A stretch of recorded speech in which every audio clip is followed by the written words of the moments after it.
Observe the sweeping hand of a clock.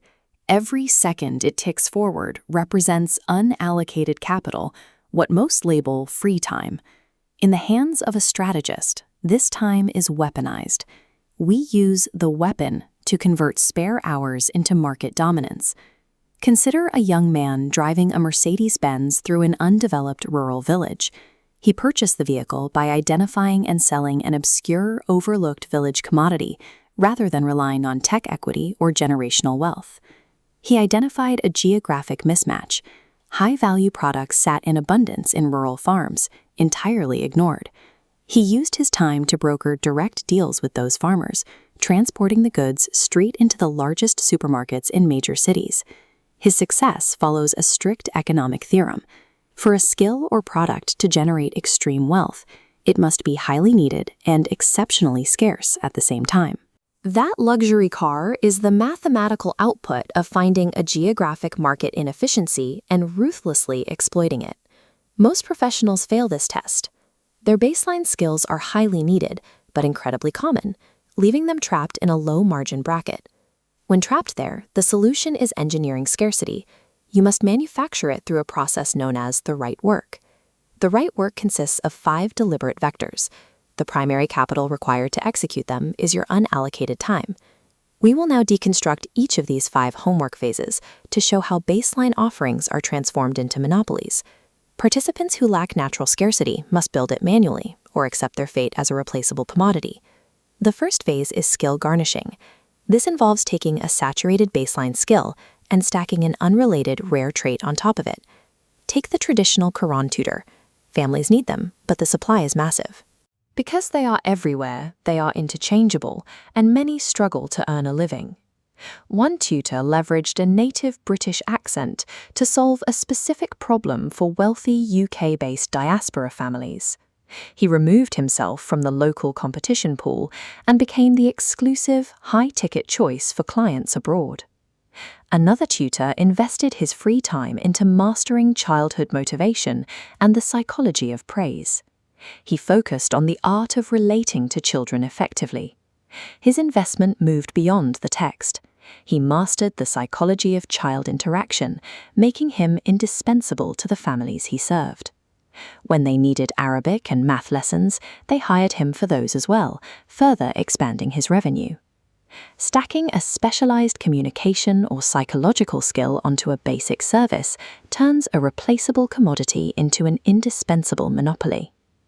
The second phase requires reaching a tier of professionalism that entirely escapes the crowded middle. In the graphic design industry, new designers appear constantly. Yet within that same saturated market, elite operators command £500,000 monthly retainers.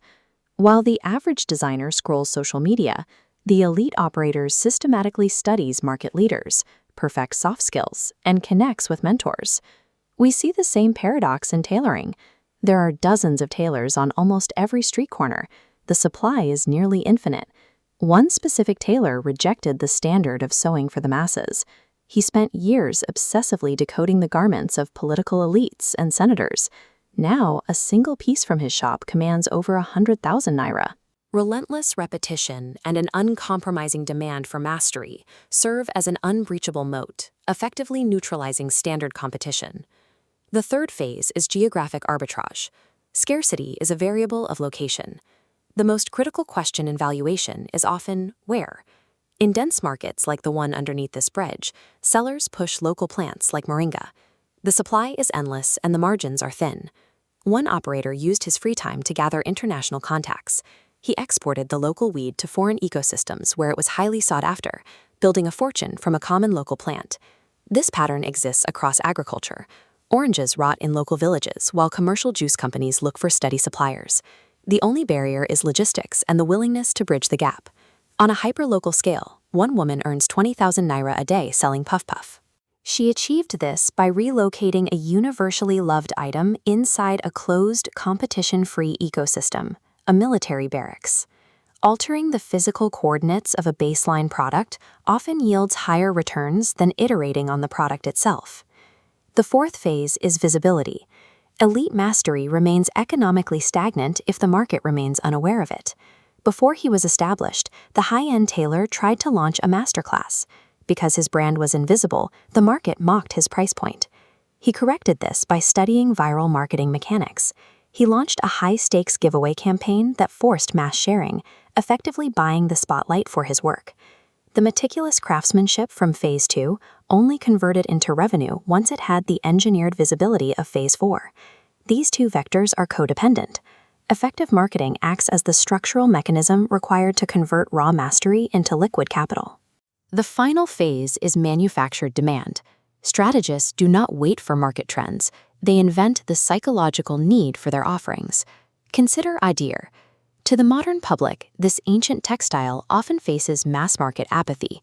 Selling these garments in the low-margin chaos of a street market is a failing strategy. The demand does not exist in that environment. Instead, the artisan targets writing festivals and the diaspora. These groups purchase the clothing to fulfill a psychological need for cultural connection, bypassing the need for a general market trend. In 2015, a vendor reframed simple selfie sticks as a tool for political engagement. He convinced a wealthy candidate that branded sticks would capture the youth vote. The vendor achieved maximum market leverage by selling a political outcome, the youth vote, rather than a plastic commodity. These vectors do not operate in isolation. The true power of the weapon emerges through the simultaneous, compounding application of all five. Mastery gives marketing weight. Marketing drives visibility. Visibility facilitates arbitrage at scale. The components form a feedback loop to maintain market dominance. Audit your current offerings.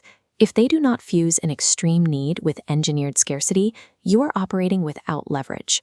Building this system requires raw fuel, the time you currently let slip away. Cease viewing baseline skills as terminal endpoints. Take your unallocated free time and forge it into an unassailable economic weapon.